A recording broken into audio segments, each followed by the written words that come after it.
High school, a time where teens become adults and learn the rest of what basic education has to offer. A time where connections are made, and some of those linger for years, even long past the days of their youths. A place where chaos meets order, resulting in a beautiful thing we call controlled chaos.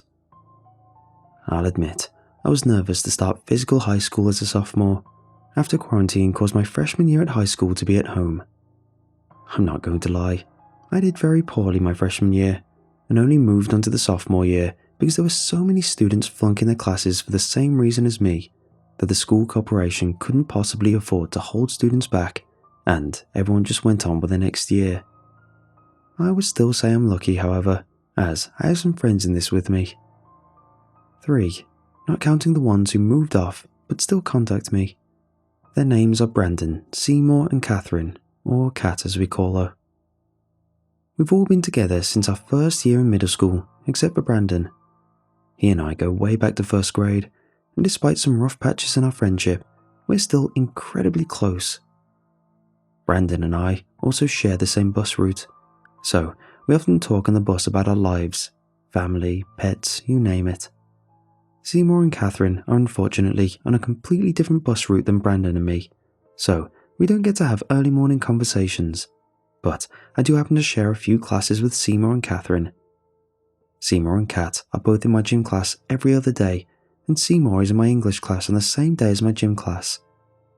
We always meet at the same place in the auxiliary gym, talk for a bit, before Brandon bolts off to get to his class across the school before the bell. Pulling up to school in one of my rickety old buses that first day was, well, unnerving. My high school, for whatever reason, is actually surrounded by woods, with 2 roads leading in and out of the campus, one for cars and one for buses. Looking through the canopy of trees above as the bus rattled down the road put a sense of dread in me that I can't quite describe. Looking back at Brandon, I could tell he felt a bit odd about this too, even though he's already been inside the school more than once.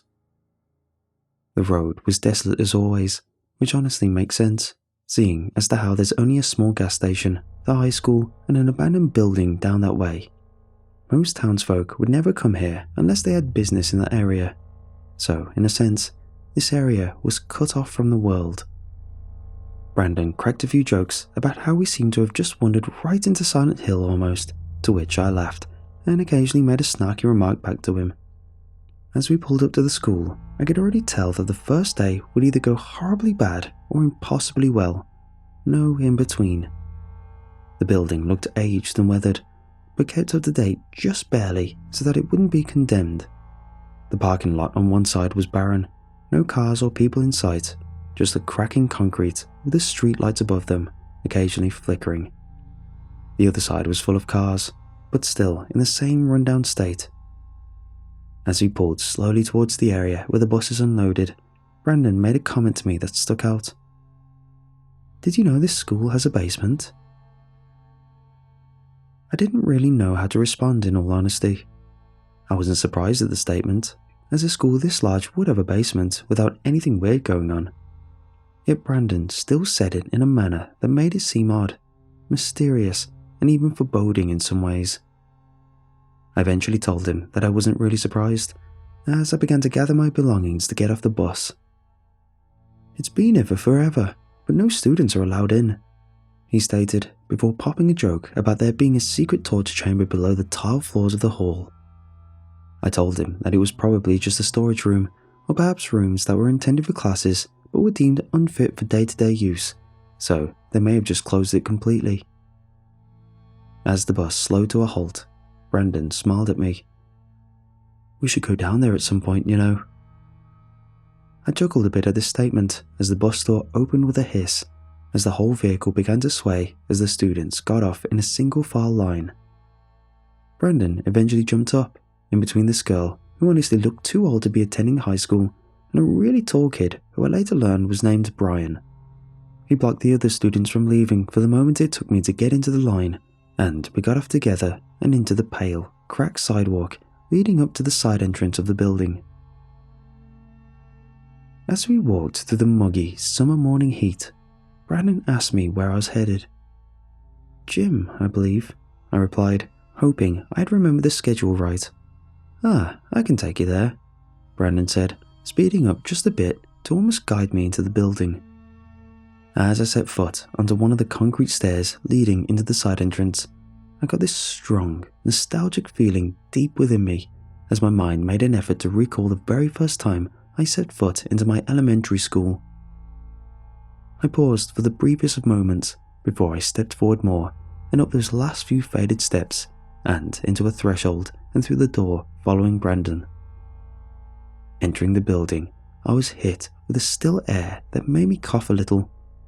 It was as though this was the first breath of life this building had felt in a century, and it honestly looked like that as well. Lockers with paint scraped up, revealing an old, rusty metal lined the walls, which looked as though they had been painted in the early 1800s by their condition. The tile on the floor was scratched, aging like the exterior, and fluorescent lights hung above us on the stained ceiling. I continued to follow Brandon through the maze of hallways, having to grab onto his bag as to not lose track of him in the surprisingly heavy flow of students. After a very brief while of this, he led me into a more open room. I quickly realized this must have been the main hall. Stairs of stone sat in the middle, leading up to the second floor of the building, congested beyond belief with students. I kept an even pace as I walked behind him, but now a little further back, taking in the view.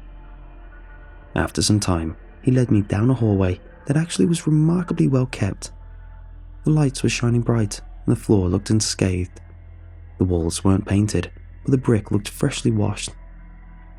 He turned left, and I followed him into a large, fancy gym.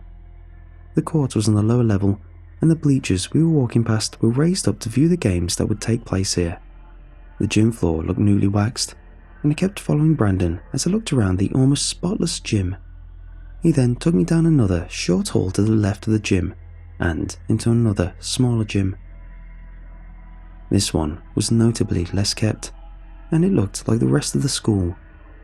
Boards covered the areas of broken, opaque glass way above, and the floor creaked below any weight. Brandon stopped for a moment, motioning his hands. "This is the auxiliary gym, aka where the PE classes are." He paused, just as Seymour and Kat called over to us. I turned, beaming as they ran towards me and Brandon, and Seymour waved.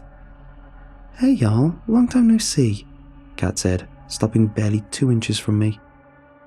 Seymour caught up not long after and politely waved once more. "You in this class?" he asked of both me and Brandon. Brandon shook his head and said he had to get to his next class. I, on the other hand, nodded, and Seymour smiled happily. Brandon departed from us as Seymour and Kat led me over to a door on the far end of the gym, bolted up tight, with a rack of balls in front of it, as though it was a warning to stay away. Kat enthusiastically asked me and Seymour a question. "Did you all hear about the biggest rumour in this dump?" Seymour, as though he were acting, said, "Depends on what it is," in a tone so bored it was as though he would rather be in the pounding heat outside doing nothing than have this conversation. I answered after him, "I'm not too sure what you're talking about, honestly." A grin grew across Kat's face as she pushed the ball rack to the side, as Seymour visibly cringed. "Kat, if it's the basement, the teachers will have you hide," he stated, backing up a little, clearly knowing where this was going. Kat only giggled in response. "What else would it be, Seymour? Every year, students have tried to get into the basement, but not many succeed, as the door is bolted up tight. However, there could be another way in." She was cut off by Seymour sighing. "Kat, we haven't been here for a day, and you're already obsessed with the basement. How do you know it's not another supply closet?" he stated, rolling his eyes and beginning to inch towards the bleachers. Kat's eyes widened, as though Seymour had called her a slur. "You don't know about the urban legend?" she asked, raising an eyebrow. "Urban legend?" I muttered, barely loud enough for anyone to hear in the ever-growing noise of the gym. I had already heard about the basement rumour from Brandon earlier, but I, along with many others, had no clue about the whole urban legend surrounding the depths of the school. Kat turned to me as Seymour began to scan the bleachers for a place to get away from what in his mind was no doubt nonsense. Apparently, back in '84, the basements weren't so locked up. A group of students went down there, and when they got back up, none of them were the same. The group's leader became paranoid and shut down. One of the group members moved away, and the others all met terrible damage to their psyche. One of them, Sean, ended up screaming in hysteria in the middle of lunch, and apparently the paramedics had to take him away, she said, almost in one breath. Don't get me wrong, I love Kat and all, but she's a bit over the top, especially when she's excited about something, which I could tell she was. And what happened after? I asked, beginning to move over to the bleachers to find some place to sit, with her following. Nobody knows. There are some variations of the story, some being with the students never came back up, others with rumours of the gateway of hell showing itself below the tile we're standing on right now. But either way, it ended with all entrances to the basement being bolted shut and never being opened again, she blurted as we took the first steps onto the bleachers. I looked back at the bolted up door. It was a heavy metal, dented and scraped, but still too firm to be broken through easily. 2 windows made of a bulletproof glass sat, dirted, as though it hadn't been cleaned by anyone ever, one on each door. Beyond that glass sat what seemed to be nothingness, a black void, creeping up from below the school, swallowing any light it had come into contact with, confined by only those 2 doors. I shuddered a bit at the sight, and my mind began to wander. What was down there that led to it being bolted shut? I began to question my earlier theory of it just being more storage space, as if all of the doors to the basement looked like those did, then what did it mean nobody's been down there in a good bit? The rest of the day honestly became a bit of a blur until the English class, as I made my way to classes, weaving through the halls, hoping I wouldn't get lost, until eventually I found myself in the upstairs room 204 with Seymour. I sat down in a seat that was assigned, that just so happened to be next to his. We talked idly for a bit before the question of the basement came up. I asked him what he thought about the basement story, to which he just shrugged. It's a whole lot of crap if you ask me, he muttered before burying his nose into a book, trying to avoid further conversation, until the final bell rang. The next day began the same as the first, and all was normal until about lunchtime. I walked into the crowded cafeteria before deciding that it was too packed for me to remain there. I left the small room and went into the hall where students lined up to enter the cafeteria. I traced my hand down the wall until a familiar voice called my name. I looked over to see Kat sitting by the entrance to the main gym with both Seymour and Brandon talking and laughing about 2 feet from her. I jogged over to her before she grabbed my arm, then Seymour's, as she turned to Brandon, telling him to follow. She pulled us down the hallway, leading away from the gym and into a small, largely avoided area of the school, with a wooden door with a window sitting at the end. She let go and plopped down in front of the door as I sat down slowly, and Seymour and Brandon did the same. We sat in silence for about 30 seconds before Kat giggled some. So, remember the basement? She asked, much to Seymour's dismay. Brandon and I nodded as she rose up from the floor and jiggled the wooden door behind her. With a creak, it opened into a black void with stairs leading down into what seemed to be nothing. I looked over a school map and noticed this area existed, leading down into the basement. Do you all, want to go have a look tomorrow? Brandon paused before saying slowly, I'm not sure if this would be a good idea, he said, as Kat turned to close the door, making sure to not lock it. Oh, come on, silly. Those legends are probably not true. And besides, we'll never know if we don't look. Nobody's been down there in years, and that's exactly why we shouldn't do it. Nobody's been down there. It's probably not anything major, just black mold and asbestos, he stated. Kat turned to me, hopeful. I sighed and nodded, agreeing with her. I wouldn't be opposed to finding out what's down there, I stated, as curiosity once again filled my mind. Kat flapped her hands giddily as she perked up some. All right, Seymour and Brandon, if you decide to join us, mean to see her the moment you get into the building. Bring a flashlight, she said, before jogging off and down the hall, disappearing into the crowd of students. I turned to Seymour, who was glaring at me. "What were you thinking?" he asked sternly. I stammered for a moment before answering. "Seymour, I know you're just as curious as me to find out what's down there. Plus, Cat managed to find this entrance within 2 days of being here at most. If we don't go down there after that, she'd never shut up about it," I stated, before Brandon spoke up. "I don't know, Mike," he said to me. "I have a really bad feeling about this, honestly," he sighed as Seymour began to stare at the wall. "You said that about our trip to the aquarium. You loved it, and you even brought a season pass to the aquarium later on," I stated. He sighed before turning to Seymour. "What do you think?" he asked, making Seymour state his true thoughts about the basement. "I think it's dangerous. There could be black mold, leaks, God knows what down there. It was bolted up for a reason," he stated, before I blurted something out that I hadn't even thought about saying. "Then come with us," I stated, unsure of my reasoning. He stared blankly for a moment before speaking up. "Fine, be here at 7:35 at the latest, and unless Brandon is also going, I'm staying up here," he said before marching back down to the main hall. I turned to Brandon, who I could tell didn't want to go down there. "Fine, I'll go too," he stated. The whole rest of the day, I couldn't stop thinking about the basement. The second I got home, I threw my best flashlight into my school bag and immediately did a Google search of my high school. However, no matter how much I dug, nothing about the basement of it showed up.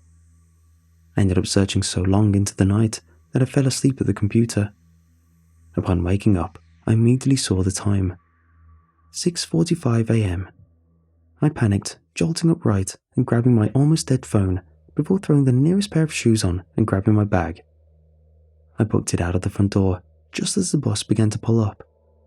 I narrowly caught it and the bus came to a halt, allowing me to board.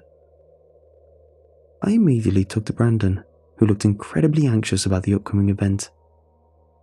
"When I told you about the basement, I didn't mean it seriously. I don't want to go down there," he said before I even sat down. I smiled and asked him one question. "Did you bring your light?" He nodded, turning down to his backpack and pulling out a large D-cell flashlight that looked older than him. I chuckled some before I asked him lightheartedly, "You sure that thing works?" I asked as he put it back into his bag. "I plan to grab this one so I wouldn't have to go down if it didn't work," he said, turning to the window and gazing out. The rest of the ride had no words between us until we got to the school. I got out of the bus before him and he told me a simple phrase, "Let's go." I followed him, despite his total shift in demeanour, as he led me once more through the halls and into the back area where we met the previous day. Once we got there, we were surprised to find Seymour, but not Cat. Seymour looked up with a fearful expression as we approached him. Without sparing any time, he spat out a sentence. "Cat went down there." Brandon's eyes widened as he forgot all about his apparent fear of what was down there. We need to get her," he said with a low whisper. Seymour looked at Brandon with a face of disbelief. "I'm not heading down there," he said before Brandon pulled his light out. "Look, I'll explain it on the way. We need to get her out of there, now," he said, sparing no time as he went for the wooden door. Seymour's eyes followed him before inching forward himself.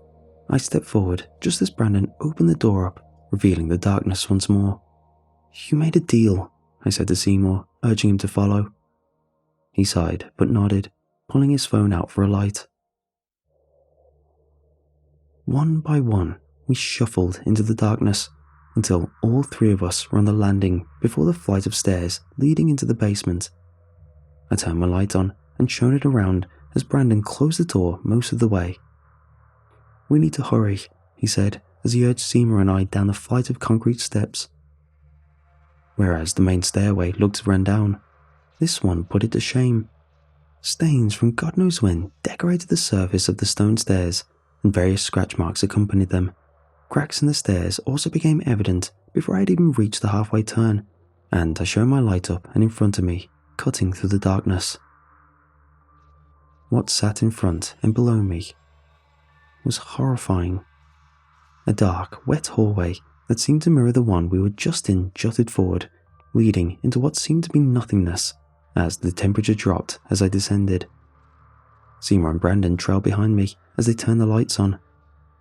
Brandon told us both something that will stick with me forever as we reached the bottom of the stairs.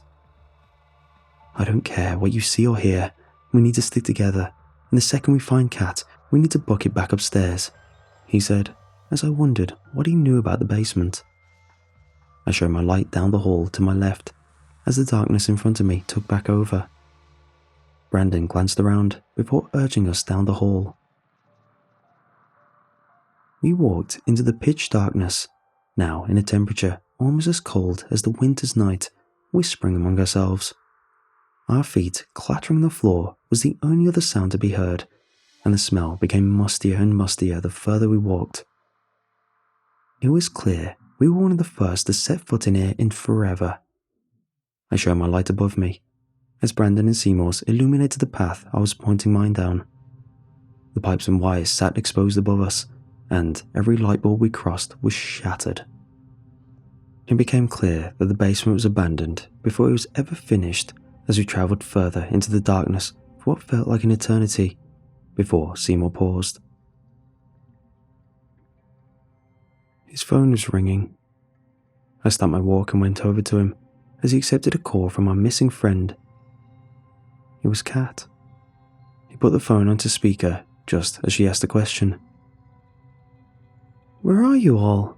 she said with a murmur of voices behind her, signifying something impossible. She was above us, and in the halls of the school, still swimming with students. Our eyes went wide with collective fear and terror. We came down following you," Brandon stammered as Seymour's face ran pale.